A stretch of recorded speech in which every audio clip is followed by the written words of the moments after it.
Galing ah. Aming camera ah. We're going to church.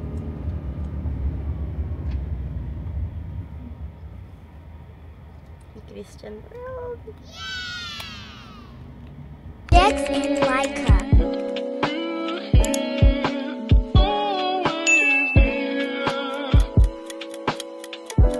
Namin ngayon sa simbahan. This is the first time in our life na sobrang aga namin. Early bird. Ang dilim pa na simbahan kanina, pumasok kami. So, ito yung anak ko, inaantok pa. Kasi maaga din siya nagising. So, dito kami nagpabinyag sa church malapit sa munisipyo ng Montalban. So, meron nung dumating na 2 ninong. Ayan. Siyempre, yung isa bit-bit na namin. Lumabas yung isang ninong. Ito yung mayor. Kasama na. Bit-bit yung aming anak. Napakaswerte namin kasi binigyan kami ng chance. Makasama namin siya today. Grabe, mayor. Mukhang ibibigay sa amin yung kaba ng bayan. Nanong kayo pwede naman kayong tumanggi.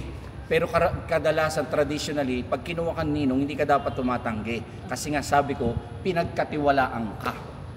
Kahit hindi ka tiwa-tiwala talaga pagmumukha mo, pinagkatiwalaan ka. Pinagkakatiwalaan kayo. At sana wag niyong sirain yon. Tandaan natin, ang sakramento ng binyag ay paglilinis sa makamandag na kamatayan patungo sa buhay ng Diyos, patungo sa buhay na walang hanggan. So yun mawawala yung kasalanang minana niya nating lahat. Kanino? Sa tiyahin mo. Sinong tiyahin mo? Isip ko pa po kung sinong tiyahin kay baka kasalanan. Sinong tiyahin mo? Kaya gusto ko ako magbinyag Masaya sino? You got it right. Juan Bautista. At saan siya bininyagan? Sa Musori Rosary Parish ba? Jordan River. So, kung napansin nyo, paano sa mga picture o sa Biblia, paano ba siya bininyagan? Sa pamamagitan ng paglubog sa ilog. Paglublob. Ayun ang unang pamamaraan, klase ng binyag. Kita lang yung picture, lalo pag nakita yung mukha ng ninang, okay na yun. Na naka-blush on. Lahat ng papansin Joke lang. Parang masaya. Shen Kali, ikaw ay binibinyagan ko sa ngalan ng Ama, ng Anak, at ng Espiritu Santo. Sagot? Amen.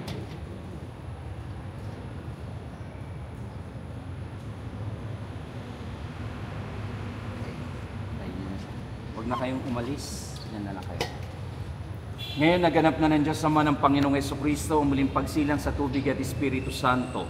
Ang pagpapahid ng langis ay pagpapakilala ng paglukob ng Espiritu Santo sa muling isinilang sa binyag. Maging matatag nawa si Shen Kali sa kanyang pakikisa kay Kristo bilang hari, ari at propeta. Ngayon at magpasawalang hanggan. Amen. Pag pinahiran na po ng langis ang bata, for your information, ibig sabihin nagiging sagrado na ang katawan ng bata. Nagiging templo na siya ng banal na Espiritu.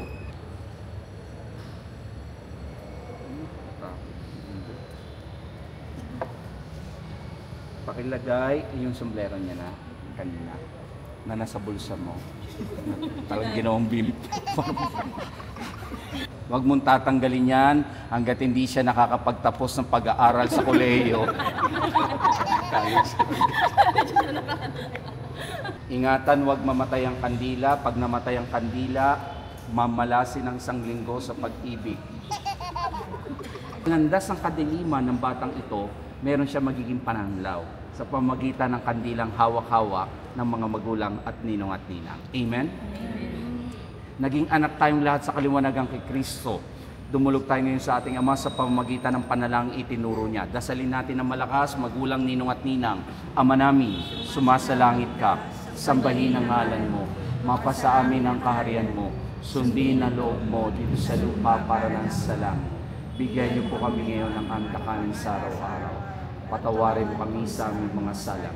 para ng papatawad namin sa nagkakasala sa amin. At huwag mo kami painutulot sa puso at agyaw kami. Hilingin din natin ang patnubay at paggabay ng ating inang si Maria, lalo-lalo na kay Saint Cali. Aba, Ginoo Maria, napupuno ka ng grasya. Ang Panginoon Diyos ay sumasayo. Bukod kang pinagpala sa babaeng lahat, pinagpala naman yung anak mo si Jesus. Santa Maria, Ina ng Diyos, ipanalangin mo kami makasalanan, ngayon at kung kami mamatay. Amen. Manalangin tayo. Ama namin mapagmahal, amin ang ipinagdiwang ang sakramento na nagbibigay ng iyong buhay at dangal. Habang panahon kaming lilingon sa iyo dahil sa lahat ng iyong awa at biyaya. Pagindapatin mo kami bilang magulang, ninong at ninang, ay manatiling matapat sa aming mga ipinangako sa binyag. Iniluluhog namin ito sa pamamagitan ni Jesucristo, kasama ng Espiritu Santo, magpasawalang hanggan. Amen. Ninong at ninang, maaari nang patayin ang dapat patayin. Sumainyo ang Panginoon. At sumainyo rin. At pagpalain po tayong lahat kasama ng ating mga mahal sa buhay na makapangyarihang Diyos ng Ama, ng Anak, at ng Espiritu Santo. Amen. Huling habilin lalo na sa magulang ng batang bininyagan. Sa kumpil at unang pakikinabang dapat lubusin ang ating pinasimulan. Ihanda niyo siya sa pagsapit ng araw ng pagtanggap sa mga sakramentong banal. Humayong kayong taglay ang kapayapaan. Salamat sa Diyos. Palapakan natin. Pagmanungin, mano sa ninong at ninang para tuluyang matanggap ang pakimkim na tag-isang libo. Kala nyo, lusot kayo. Magkano pakimkim? 500. Saka bumili kang damit, no? Punap tayo dyan, Father. Nang? Bro.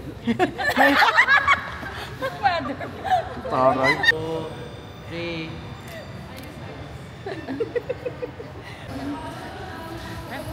Kailangan ko na siya eh. Oo. Huwag natin siya unahan. Hi! Hindi pa kami lumabas. Lingon ka, B. Nabunutan kami papasok. Hi! Hi, hi! Hi, hi! Hi, hi!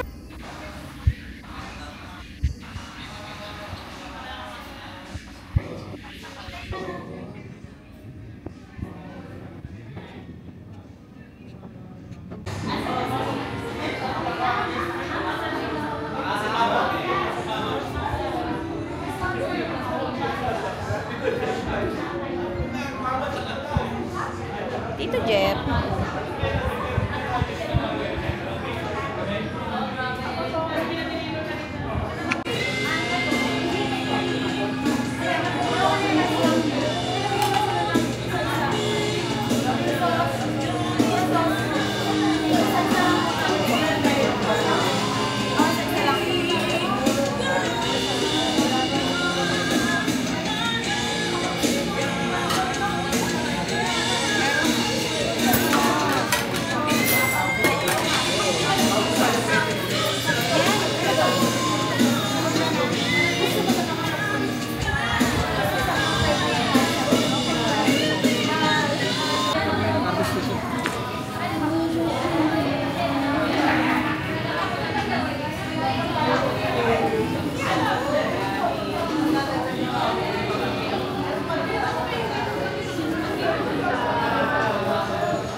Salamat, O Lord, sa araw na ito na kami po, Lord, ay pinagtipon-tipon mo upang i-celebrate ang dedication day ni Shen Kali. Panginoon, ikaw po ang siyang patuloy na kumilos sa buhay ng pamilyang ito. Salamat sa pagkain, Lord, na pinagkaloob mo sa araw na ito. Sa iyo po namin, Lord, na itinataas ang araw na ito, Panginoon. Ikaw po ang maghari, magpala sa bawat isa. Maraming salamat, Lord, sa araw na ito. Sa iyo po namin pinagkakatiwala ang buhay ng bawat isa, Panginoon.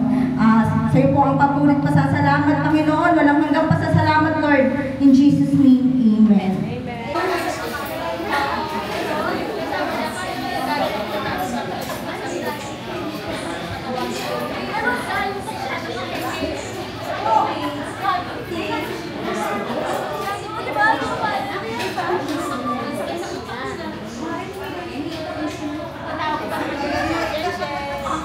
Naki-watch din siya. Oh.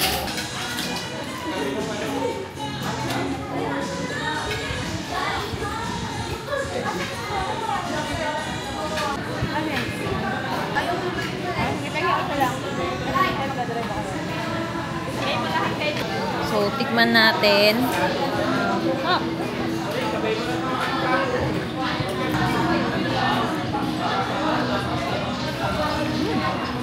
Nga, sarap.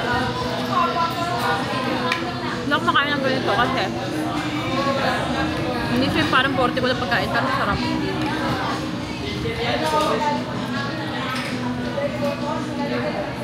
In fairness, masarap. Masarap pala yung ganito. Salamat! Salamat sa po, guys. Na-experience ko yung ganito kasarap. Pero may pasok ka pa, wala. Magkaalam ka na yan, nag-different. Magkaalam ka na yan, Tigil yung ano Ayan, nakauwi na kami. Ayan. May konting dagdag na celebration dito sa bahay ni Mama. At ito na yung aking anak. Sobrang energetic niya kanina. Thank you po! Ninong at Nina! Mga nanay ko! Thank you po! Thanks for watching. Share. Don't forget to like, comment, and subscribe. See you next vlog.